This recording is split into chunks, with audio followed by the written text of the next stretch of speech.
ఆరోగ్యాభిలాషులందరికీ నా హృదయపూర్వక నమస్కారములు.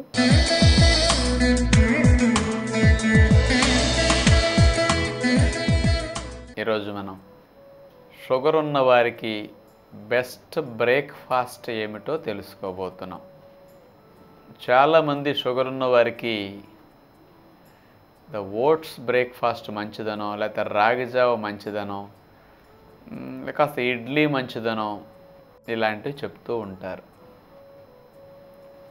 వీటన్నిటినీ పోల్చుకుంటే ఇప్పుడు మనం బ్రేక్ఫాస్ట్లో ఎలా తీసుకుంటే ఇన్సులిన్ ఉత్పత్తి పెరుగుతుందో, ఏ బ్రేక్ఫాస్ట్ తీసుకుంటే రక్తంలో చక్కెర స్థాయి ట్యాబ్లెట్ అవసరం లేని విధంగా కంట్రోల్లోకి వస్తుందో అలాంటి చక్కటి ఆహారం గురించి అవగాహన కలిగించుకోబోతున్నాం. ఉదయం పూట కాఫీ, టీలు, పాలు లాంటివి మానేసి మొదటి ఆహారంగా మీరు 2 సార్లుగా మంచినీళ్ళు త్రాగటం, 2 సార్లు మల విసర్జన చేయటం పూర్తయిన తర్వాత సుమారు 7-7:30, 8 లోపు ఒక గ్లాసు వెజిటబుల్ జ్యూస్ త్రాగండి. వెజిటబుల్ జ్యూస్కి షుగర్ పెరగదు, ఎందుకంటే కూరల్లో పిండి పదార్థాలు తక్కువ ఉంటాయి. అందుకని ఒక గ్లాస్ జ్యూస్ తాగినా షుగర్ పెరగదు. ఒక క్యారెట్ వేసుకోవచ్చు, 2 నాటు టమోటాలు, అంత కీరా దోసకాయ ముక్క ఒక హాఫ్ కానీ అంత, బీట్రూట్ చిన్న ముక్క, ఇవి కలిపి గ్రైండ్ చేసి వడకట్టి పిప్పి తీసేసి నీళ్ళు పోయక్కర్లా. కీరా దోసకాయ టమోటా ముందేస్తే నలిగిపోతాయి, అందులో క్యారెట్ బీట్రూట్ ముక్కలు వేయండి, నలిగాక ఫిల్టర్ చేయండి. ఆ రసం ఒక గ్లాస్ తీసుకోండి, 200 ml 250 ml. దానికి షుగర్ ఉన్నవారు 1 లేదా 2 స్పూన్లు మాత్రం తేనె వేసుకోండి. అంతవరకు తేనె ఇబ్బంది ఉండదు. నిమ్మరసం ఒక చెక్క పిండండి, లేకపోతే కాయైనా పిండుకోండి. మెల్లగా ఈ జ్యూస్ని త్రాగండి. ఈ జ్యూస్ వల్ల ఏమవుతుందంటే మంచిగా పీచు పదార్థాలు ఉంటాయి, తక్కువ చక్కెర అందులో వచ్చేది, ఎక్కువ పోషక విలువలు. ఇది షుగర్ వ్యాధి ఉన్న వారికి రెసిస్టెన్స్ సహజంగా తగ్గిపోతూ ఉంటుందండి. దెబ్బలు, గాయాలైన మానకపోవటం, అవయవాలు త్వరగా వీక్ అవ్వటం ఇట్లాంటివి జరుగుతాయి. అందుకని ఇవి బ్లడ్ వెజల్స్ని కూడా గట్టిపరచకుండా ఈ జ్యూసులు సాల్యుబుల్ ఫైబర్స్ అని ఉంటాయి ఇందులో. ఈ జ్యూసులో జీర్ణమయ్యే పీచులు అంటారు. ఇవి రక్తనాళాల గోడల్లో పేరుకునే వాటిని క్లీన్ చేస్తుంటాయి సాల్యుబుల్ ఫైబర్స్ అనేవి. అందుకని వెజిటబుల్ జ్యూస్ షుగర్ ఉన్న వారికి మంచిది అని చెప్పేది. ఇది కాఫీలో ఉండవు, టీలో ఉండవు, పాలల్లో ఉండవు. మీరు ఏ గ్రీన్ టీ తాగినా ఏం ఉండదు ఇందులో. ఇవి సాల్యుబుల్ ఫైబర్ చాలా మంచిదన్నమాట. ఇట్లా అందులో వెళ్ళేది ఎంత వెళ్ళొచ్చు, కానీ జ్యూస్ 250 ml అంటే ప్యూర్ న్యాచురల్ అది. అందుకని ఇది త్రాగటం వల్ల షుగర్ పెరగకుండా రక్తంలో పోషక విలువలు, రక్తనాళాలను క్లీన్ చేసే సామర్థ్యం ఉంటుందన్నమాట. ఇది మొదటి ఆహారం. ఈ జ్యూస్ త్రాగిన ఒక 45 నిమిషాలు, 50 నిమిషాలు, గంట తర్వాత మీరు బ్రేక్ఫాస్ట్ చేయొచ్చు. బ్రేక్ఫాస్ట్ అంటే ఇక్కడ ఇంతకుముందు వలె ఇడ్లీ, దోశలు, ఉప్మా, పెసరట్లు మానేసి మొలకెత్తిన విత్తనాలు బ్రేక్ఫాస్ట్ పెట్టుకోండి. ఎందుకు మొలకెత్తిన విత్తనాలు అంటే ఇన్సులిన్ ఉత్పత్తి ప్రధానం రక్తంలో చక్కెరను నియంత్రించడానికి. ఆ ఇన్సులిన్ 40 యూనిట్స్ మనకు కావాలి. కొంతమందికి 40 యూనిట్స్ కాను 30 25 ఉత్పత్తి అవుతుంది, 35. ఇన్సులిన్ చాలకపోతే రక్తంలో చక్కెర నియంత్రణ తగ్గిపోతుంది, రక్తంలో చక్కెర పెరుగుతుందన్నమాట. అందుకని ఇన్సులిన్ ఉత్పత్తి ప్రోటీన్ ఫుడ్ నుంచి ఎక్కువ ఉత్పత్తి అవుతుంది. ప్యాంక్రియాస్ గ్రంథి ఇన్సులిన్ బాగా ఉత్పత్తి చేయాలంటే దానికి ప్రోటీన్ ఎక్కువ కావాలన్నమాట. అలాంటి ప్రోటీన్ ఎక్కువ ఉన్న ఆహారం మొలకెత్తిన విత్తనాలే. అన్నిటికంటే నెంబర్ 1 ప్రోటీన్, హైయెస్ట్ ప్రోటీన్ మొలకెత్తిన విత్తనాలు. అందుకని అన్ని పెసలు, అన్ని అలసందలంటే బొబ్బర్లు, అన్ని శనగలు, ఈ 3 రకాల గింజలు కలిపి మొక్కలు వచ్చినాయి అన్ని తీసుకోండి, ఒక దోసెడు గింజలు. వీటితో పాటు మెంతులు కూడా పెట్టుకోవచ్చు మీరు కావాలంటే. మెంతులు రక్తంలో చక్కెర స్థాయిని బాగా తగ్గిస్తాయని సైంటిఫిక్గా ప్రూవ్ చేశారు.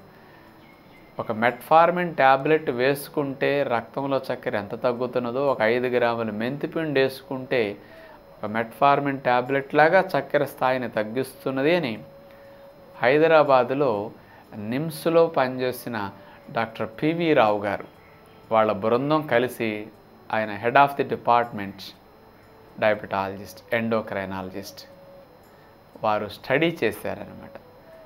ఇది సైంటిఫిక్గా ప్రూవ్ అయింది అక్కడ. ఇది 2000-2500 సంవత్సరాల పూర్వం మన భారతదేశంలో ఋషులు చెప్పిన సైన్స్. ఇప్పటికి ఇది కరెక్ట్ అని ఇప్పుడు నమ్మాల్సి వచ్చింది. మెంతులు చక్కెరని తగ్గిస్తాయని మరి ఋషులు ఎలా కనుక్కున్నారు? అది వాళ్ళ మేధాశక్తి. డాక్టరు, సైంటిస్ట్ అనే పదాలు ఏమి లేవు అప్పుడు. ఆ రోజుల్లో ఇంత సైన్స్ చెప్పేశారు మన వాళ్ళు. అలాంటి మెంతులు కూడా మొలక కట్టుకుని 1 స్పూను 2 స్పూన్లు మెంతులు కూడా తినొచ్చు. కానీ ఈ మెంతులు చివరిలో తింటే మంచిది. ముందు తిన్నప్పుడు నోరు చేదైపోయి ఏది తిన్నా మీకు టేస్ట్ తెలియదు, అంత కన్వీనియంట్ అనిపించదు. అందుకని లాస్ట్లో తినొచ్చు కావాలంటే. ఈ 3 రకాల మొలకలు అన్నీ మెంతులు ఉంటాయి. వీటిని ఖర్జూరం పెట్టుకు మీరు తినొద్దు. షుగర్ వ్యాధి ఉన్నవారు ఖర్జూరం మానండి. దీన్ని 2 రకాలుగా మీరు మొలకలు తినే పద్ధతి అన్నమాట. ఒక పద్ధతి, ఈ మొలకలెత్తిన విత్తనాలు 3 రకాలు తీసుకుని ఒక బౌల్లో కలిపేసి మంచి రకాలను ఏరుకుంటాం. ఇట్లా పనికిరాని గింజలు తీసేస్తాం. మంచి మొలకలు వచ్చిన విత్తనాలకి దానిమ్మ గింజలు అన్నీ కలపండి. దానిమ్మ గింజలు అట్లా మిక్స్ చేసేసాక స్పూన్తో నోట్లో వేసుకుంటున్నారనుకోండి, గింజలు మధ్య మధ్యలో తగులుతుంటాయి మొలకలతో పాటు. అందుకని మీకు ఖర్జూరం నంచుకోకపోయినా దానిమ్మ గింజల సహాయంతో మొలకలు ఈజీగా వెళ్ళిపోతాయి, నోటికి కంఫర్ట్గా అనిపిస్తాయి. ఇలా పెట్టుకు తిని ఏదన్నా బొప్పాయో, జామకాయో, పుచ్చకాయో, కర్బూజా ఇట్లాంటి ఫ్రూట్ ఏదన్నా కొంచెం అన్ని మొక్కలు తినండి, కడుపు నిండిపోతుంది. ఇది ఒక పద్ధతి మొలకల బ్రేక్ఫాస్ట్కి. మరొక పద్ధతి ఏంటంటే, ఈ 3 రకాల మొలకలు వచ్చిన గింజలకి అన్ని ఉల్లిపాయ ముక్కలు, 1 పచ్చిమిరపకాయ లేకపోతే 2 పచ్చిమిరపకాయ ముక్కలు కోసేవి, ఇంత కొత్తిమీర, కావాలంటే ఇంత క్యారెట్ తురుము, ఇంత మామిడి తురుము కొంచెం కలపండి. మామిడి తురుము లేకపోతే నిమ్మరసమైనా కలుపుకొని మిక్సీలాగా ఇట్లా కలిపేసి ఆ మొలకలు తినేసేయండి. ఇది ఈజీగా వెళ్ళిపోతుంది. ఇంకా ఇలా తినేదన్నా ఫ్రూట్ తినండి. ఇట్లాంటి బ్రేక్ఫాస్ట్ ఉదయం పూట చేయటం వల్ల లాభం ఏమిటి? ఈ మొలకలు హై ప్రోటీన్, మంచి ఫ్యాట్, హై ఫైబర్. అందుకని ఇవన్నీ అరగటానికి దశల వారీగా అరుగుతాయండి. ఇడ్లీలాగా చకచకన అరిగిపోవు. పొరలు ఉన్నాయి కాబట్టి లేయర్స్ వైజ్గా డైజెషన్ అవ్వాలి. అరిగిన తర్వాత ఇందులో చక్కెర స్లోగా రిలీజ్ అవుతూ ఉంటుంది, ప్రేగుల్లో కూడా తయారవుతూ ఉంటుంది చక్కెర. ఈ చక్కెర మళ్ళీ ఒకేసారి వెళ్లకుండా పీచు పదార్థాలు ఉన్నాయి మొలకల్లో. హై ఫైబర్ వల్ల ఈ ఫైబర్ చక్కెరని స్లోగా బ్లడ్లోకి పంపిస్తుంది తప్ప స్పీడ్గా పంపదు. అందుకని మొలకలెత్తిన విత్తనాలు తినటం ద్వారా రక్తంలో చక్కెర స్పీడ్గా చేరకుండా సహజంగా స్లోగా వెళుతుంది. మీరు మాత్రేసి తగ్గిస్తారు ఇడ్లీ తినేసి. మొలకలు తింటే మాత్ర అవసరం లేనట్టుగా చక్కెర స్లోగా చేరుతుందన్నమాట. ఇది న్యాచురల్ డైట్ యొక్క గొప్పతనం అన్నమాట. అదే మీరు ఇడ్లీ తిన్నారు, ఒట్టి పిండి పదార్థాలే ఉంటాయి. ఉప్మా తిన్నారు, ఒట్టి పిండి పదార్థాలే. దోశ తిన్నారు, ఒట్టి పిండి పదార్థాలే. అదే మీరు మొలకలు తిన్నారు, పిండి పదార్థాలతో పాటు మాంసకృతులు, కొవ్వులు ఉన్నాయి కాబట్టి ఇవి పిండి పదార్థాలు అరిగినంత త్వరగా అరగవు పొట్ల ప్రేగుల్లో. అందుచేత ఈ మాంసకృతులు, కొవ్వు పదార్థాలు కూడా స్లోగా అరుగుతుంటాయి దశల వారీగా. అందుకని కొంచెం కొంచెం చక్కెర మెల్లమెల్లగా రిలీజ్ అవుతుంటుంది అన్నమాట. అంటే ఈ డైజెషన్ ప్రాసెస్లోనే చక్కెర త్వరగా రిలీజ్ అవ్వకుండా నియంత్రణ ఉంటుంది. త్వరగా పీల్చుకోకుండా పీచులు నియంత్రణ చేస్తాయి. ప్లస్ హై ప్రోటీన్ వల్ల ఇన్సులిన్ ఉత్పత్తి పెరుగుతుంది. పైగా డయాబెటీస్ వారు ఎండుకుపోతూ సన్నగా నీరసించిపోతారు. ఈ మొలకలు తింటే ఎండుకుపోరు, సన్నగవరు, నీరసం రాదు.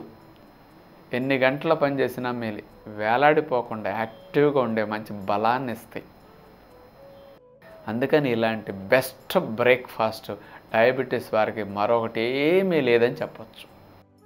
ఎన్ని సంవత్సరాలుగా మీరు ఇడ్లీ, ఉప్మా, దోశ, పెసరట్టు, పూరి తినే అవకాశం ఇచ్చారు మీ శరీరానికి. ఇప్పుడు ఒక 4 నెలలు 6 నెలలు మానకుండా మొలకల బ్రేక్ఫాస్ట్ తిని చూడండి. మీలో ఎన్ని చేంజెస్ వస్తాయో గమనించండి. ఏమీ ఫలితం రాకపోతే అప్పుడు మీరు మానేసి మీకు ఇష్టమైన టిఫిన్ తినండి. మనం అన్నిటినీ అనుభవించాలి. ఏది మంచో అటువైపు వెళ్ళాలి.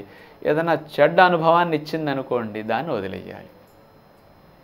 కానీ అంత నష్టపోతూ ఇలాంటి షుగర్లు రావడానికి అలాంటి ఇడ్లీలు, ఉప్మాల కారణమని తెలిసి కూడా మనం వాటిని ఇంకా వదులుకోవట్లా. షుగర్ రాకముందు ఇడ్లీ ఉప్మాలే, షుగర్ వచ్చాక ఇడ్లీ ఉప్మానే. ఎందుకు పోవాలి మనకు షుగర్ చెప్పండి? అందుకని మన అలవాట్లు మంచివి కాదు, మన తినే ఆహార విధానాలు సరిగా లేవు అని షుగర్ వ్యాధి మీ శరీరంలో హెచ్చరిస్తున్నది. శరీరం సరిగా లేదు, ఆహారం మంచిగా లేదు అని రోగాలు హెచ్చరిస్తుంటాయి. రోగాలు వచ్చినప్పుడన్నా మనం మారిపోతే ఎలా?